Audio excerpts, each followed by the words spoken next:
नमस्कार दोस्तों, आज की हमारी कहानी है स्वार्थी माँ। आज माँ की 13वीं है। आज के बाद सब खत्म हो जाएगा। इस घर को मैं बेचना चाहता था। यही सोच रहा था कि तभी शीतल ने आवाज दी, भैया यहाँ क्यों बैठे हो? चलो पंडित जी बुला रहे हैं। मैं नीचे आ गया। 13वीं की पूजा संपन्न हुई। सब लोग खाने पीने में लग गए, पर मुझे तो रज्जो मौसी से बात करनी थी। मैंने उनका हाथ पकड़ा और उनको लेकर अपने कमरे में आ गया। मैंने उनसे पूछा, मौसी अभी पिछले महीने हम सब इकट्ठा हुए थे, खूब घूमे फिरे, खूब मस्ती की, तो अचानक ऐसा क्या हो गया कि माँ को हार्ट अटैक आ गया और वो नहीं रही? रज्जो मौसी ने कहा, देख आकाश, मैं ज्यादा तो नहीं जानती। कुछ दिन पहले भी उनकी तबीयत बिगड़ी थी, तो मैंने साथ जाकर डॉक्टर से दिखाया था। उस दिन तेरी माँ की तबीयत बहुत खराब हो गई थी। हम लोगों के अस्पताल ले जाते ही उन्होंने दम तोड़ दिया। ज्यादा बातें भी नहीं हुई हमारे बीच। फिर मौसी ने कुछ याद करते हुए कहा, जब मैं रामू काका के फोन पर यहाँ आई थी, तो उस समय एक सफेद लिफाफा तेरी माँ ने रामू काका को दिया था और कहा था कि तुझे भेज दे, शायद उस लिफाफे में कुछ हो। इतना बताकर मौसी चली गई। माँ को गए आज 15 दिन हो गए। आज शीतल को भी अपने ससुराल जाना है, वो भी चली जाएगी तो मैं बिल्कुल अकेला हो जाऊंगा। यही सोचकर मैंने भी दिल्ली जाकर अपना काम शुरू करने का सोचा। दूसरे दिन हम दोनों भाई बहन और मेरी पत्नी एक साथ निकले। शीतल गुरुग्राम और हम दिल्ली। घर आकर सबसे पहले मैंने सारी चिट्ठियां देखना शुरू कर दी। देखते देखते एक सफेद लिफाफा मेरे हाथ आया, जिसमें मेरा पता मेरी माँ के हाथों से लिखा गया था। मैंने उसे चूम लिया और मेरी आंखों से आंसू निकल पड़े। मैंने उस खत को पढ़ना शुरू किया। प्रिय बेटे आकाश, तुम सोच रहे होगे कि ऐसी क्या बात है जो मैंने इस खत में लिखी है, तो धीरज से पढ़ना मेरे बारे में। मैं पुष्पा, बिल्कुल अपने नाम के अनुरूप सुंदर पुष्प सी महकती खिलती, अपने माँ बाप की दुलारी, अपने भाइयों की लाडली बहन, अपने जीवन में मस्त थी। तभी बड़े मामा जी के बेटे की शादी में जाना हुआ। वहाँ बहुत लोगों से मिलना जुलना भी हुआ। 10 दिन रहकर हम लोग वापस रामपुर आ गए। एक दिन तुम्हारे दादाजी के एक मित्र मेरे पापा से मिलने आए। बातों ही बातों में उन्होंने तुम्हारे पापा और मेरी शादी की बात कह दी। उन्होंने बताया कि मैं उन लोगों को बहुत पसंद हूँ। वे लोग बारात में आए थे और सबने मुझे मामा जी के घर देखा था। ये बात भी पता चली। तुम्हारा घराना बहुत बड़ा और नामी था। मेरे पापा और मेरे सारे घर वाले तो बहुत खुश हो गए कि इतने बड़े घर से मेरे लिए रिश्ता आया है। तुम्हारे दादाजी रिटायर्ड अधिकारी थे और तुम्हारे पापा वन विभाग के एक बहुत बड़े अधिकारी। मेरी और तुम्हारे पापा की शादी हो गई। तुम्हारे पापा अपने नाम के अनुसार सुदर्शन थे। जो भी उनको देखता मंत्रमुग्ध हो जाता। बारात के आने के पश्चात सारी सहेलियों और सारे घर वाले मुझे छेड़ रहे थे। मैं भी गर्व से भर उठी।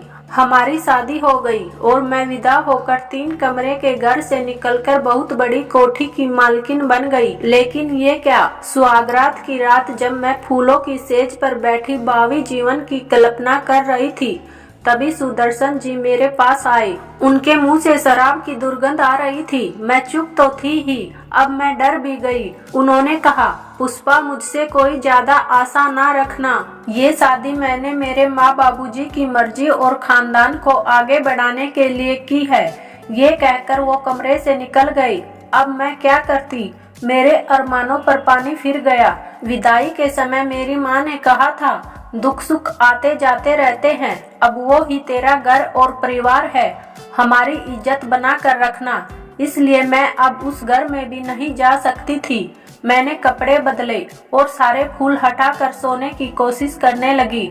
जाने कब नींद आई मुझे। सुबह कमलाबाई ने दरवाजा खटखटाया तो मेरी नींद खुली। मैंने दरवाजा खोला तो सामने कमलाबाई के साथ मेरी सासू माँ खड़ी थी। उनको देखकर मेरे मन में नफरत की आंधी आई, पर मैंने तुरंत खुद को संभाला। उनके पैर छुए। उन्होंने कहा, बहू, चाय पीकर तैयार होकर नीचे आ जाओ। कमलाबाई कमरे में आकर चाय बनाने लगी। कमरे का जायजा लेकर वो बिना कुछ बोले चली गई। थोड़ी देर बाद मैं नीचे गई। मन तो किया कि चिल्ला चिल्लाकर उन लोगों से पूछूं कि मेरा क्या दोष है, किस बात की सजा दी गई मुझे, पर मेरे संस्कारों ने मुझे ऐसा करने से रोक दिया। मैंने अकेले ही बाकी रस्मों को पूरा किया। किसी ने भी सुदर्शन जी की चर्चा नहीं की। दिन तो यूं ही बीत गया। रात को सुदर्शन जी घर आए। माँ जी ने उनसे कहा, कल बहू को मायके जाना है पग फेरे के लिए। उन्होंने कुछ नहीं कहा और सीधा मेरे पास आए और मुझे कमरे में ले गए। अचानक उनकी आंखों से आंसू बहने लगे। मैं तो घबरा गई। मैंने पूछा, क्या हुआ, आप क्यों रो रहे हो? तब उन्होंने कहा, पुष्पा, मैं कल रात की बात के लिए तुमसे माफी मांगना चाहता हूँ। कल कुछ परेशान था, इसलिए जाने क्या बोल दिया। मैंने कहा, जाने दीजिए। उन्होंने मुझे दूसरे कमरे में जाकर तैयार होने के लिए कहा। मैं जब तक तैयार होकर आई, उस कमरे को दुल्हन की तरह सजा दिया गया था। मैं बहुत खुश हुई। सुदर्शन जी और मैंने उस सजे कमरे में अपने भावी जीवन के सुनहरे सपने सजाए। सुबह जब मैं उठी तो मेरे चेहरे पर बहुत चमक थी। सुदर्शन जी कमरे में नहीं थे। मैंने उन्हें पूरे घर में खोजा, पर वो नहीं मिले। मेरा मायके जाने का समय हो गया था। उनका कोई पता नहीं था। अंत में मैं अपने ससुर जी के साथ अपने मायके गई। वहाँ मेरी माँ और भाभी ने पूछा भी कि सुदर्शन जी क्यों नहीं आए, तो बाबूजी ने झूठ बोला। सुदर्शन को सरकारी काम से सुबह ही बाहर जाना पड़ा, इसलिए वह नहीं आया। सबने उनकी बात मान ली। वहाँ कुछ देर रहकर मैं उनके साथ ही वापस आ गई। रात को सुदर्शन जी नशे में चूर होकर घर आए। जब मैंने उनसे सुबह घर में नहीं रहने का कारण पूछा, तो उन्होंने मुझे एक थप्पड़ मार दिया। मैं रोते रोते सो गई। वो पहला थप्पड़ मेरे जीवन का काल बन गया। अब तो किसी समय भी मुझे मार पड़ती थी। मैं एक खिलौना बनकर रह गई थी, जिससे जब मन होता सुदर्शन जी खेल लेते और चले जाते। सास ससुर तो मूर्त बनकर देखते रहते। सुदर्शन जी का जब मन होता घर आते, जो मर्जी होती वही करते। मेरे मायके वाले और सब बाहर वाले यही जानते थे कि मैं बहुत खुश हूँ, सुखी हूँ। इसी बीच मुझे पता चला कि मैं माँ बनने वाली हूँ। मैंने सोचा कि शायद अब मेरे दिन सुधर जाए। मैंने सुदर्शन जी को ये बात बताई। वो बहुत गुस्सा हुए और बच्चा गिराने के लिए मुझे डॉक्टर के पास ले गए।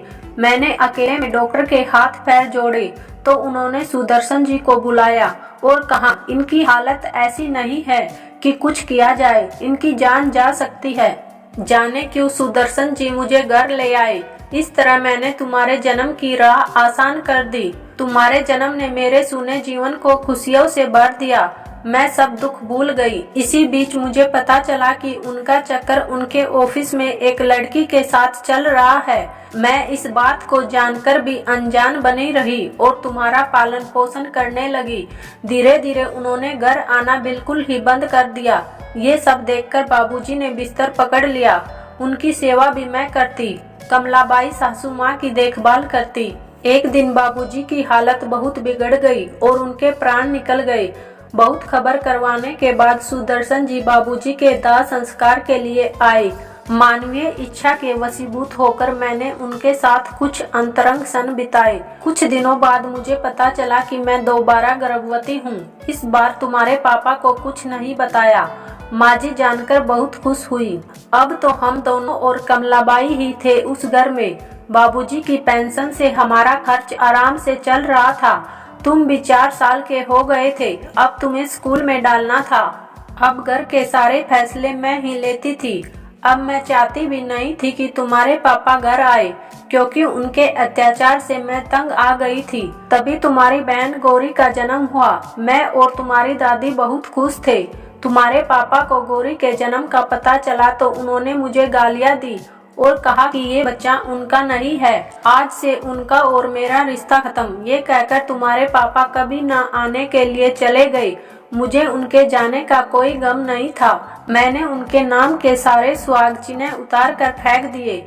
तुम भी कुछ कुछ समझने लगे थे। तुम्हारा बालमन मुझसे बहुत सारे सवाल करता और मैं धैर्य से उनका जवाब देकर तुम्हें संतुष्ट करती। तुम भी अपनी बहन से बहुत प्यार करते थे और आज भी करते हो, मैं जानती हूँ। धीरे धीरे जीवन आगे बढ़ने लगा। तुम दोनों भाई बहन पढ़ाई में बहुत अच्छे निकले।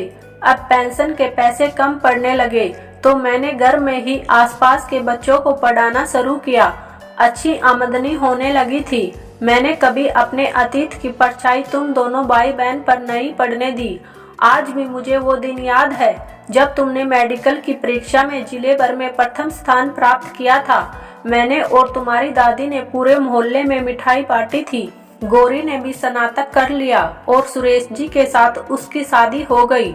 वो भी अपनी गृहस्थी में खुश है। तुम मेडिकल की पढ़ाई करने दिल्ली चले गए। आज फिर मैं और तुम्हारी दादी उस घर में अकेले रह गए। पढ़ाई पूरी होते ही तुमने वहां अपनी पसंद की लड़की से शादी कर ली। मन दुखी तो हुआ, फिर भी मैंने मन को समझा लिया।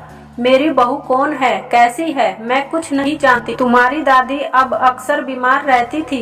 एक दिन अचानक वो मुझे अकेला छोड़कर चली गई। जब तुम दादी के क्रियाक्रम में आए तो मैंने अपनी बहू पूजा को देखा। मैंने सोचा हम दोनों सास बहू सहेलियां बनकर रहेंगी।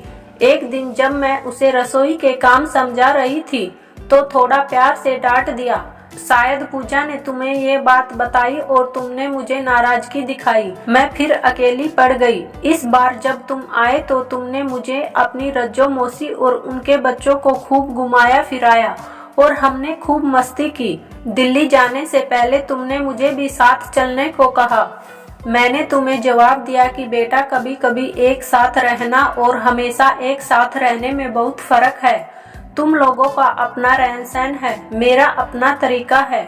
बहुत सारी बातें हम लोगों को एक दूसरे की पसंद नहीं आएंगी जो घर में कलह का कारण बनेगी। तब तुमने कहा, माँ मुझे दिल्ली में फ्लैट लेना है, आप वहाँ रहने चलती तो ये घर मैं बेचकर वहाँ फ्लैट ले लेता। वैसे भी ये घर बहुत पुराना हो गया है। मैं इस बात पर बिल्कुल भी तैयार नहीं हुई। तब तुमने कहा, माँ आप बहुत स्वार्थी हो। मेरे दिल्ली वाले मकान मालिक ने अपने बेटे के लिए अपना घर बेचकर उसे पैसा देकर बिजनेस करवा दिया। आप कुछ नहीं कर सकती। मैं कब तक किराए के घर में रहूं? तुमको मेरी कोई चिंता नहीं। तुम सिर्फ अपना सुख सोचती हो और जीती हो।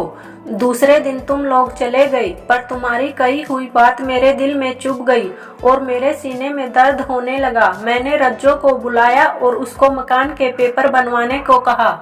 रज्जो ने ही मुझे अस्पताल में भर्ती किया। एक बार तो मैं अच्छी होकर घर आ गई, पर मैं अब जीना नहीं चाहती थी। बस ये खत लिखने और पेपर पर साइन करने के लिए मेरे प्राण बचे थे। इस खत के साथ मकान के पेपर भी हैं, साइन किया हुआ है। अब मैं भी नहीं, जो मन हो तुम करना। सदा खुश रहो, तुम्हारी स्वार्थी माँ। पत्थर पढ़कर मैं तो निष्प्राण हो गया। पूजा ने आकर मुझे झकझोर दिया। तब मैं जोर जोर से रोने लगा और माँ से माफी मांगने लगा। मैंने जो गलती की थी उसका कोई प्रायश्चित नहीं था। दोस्तों, अंत में आप सबसे इतनी विनती करना चाहती हूँ कि अपने माँ बाप का कभी भी दिल मत दुखाना, क्योंकि उन्होंने बहुत सारे दुख और तकलीफें सहन करके आज आपको काबिल बनाया है। इसलिए सदा उनका सम्मान करें। धन्यवाद दोस्तों। अगर कहानी पसंद आई हो तो वीडियो को लाइक और चैनल को सब्सक्राइब जरूर करना। मिलते हैं फिर किसी और कहानी के साथ। धन्यवाद।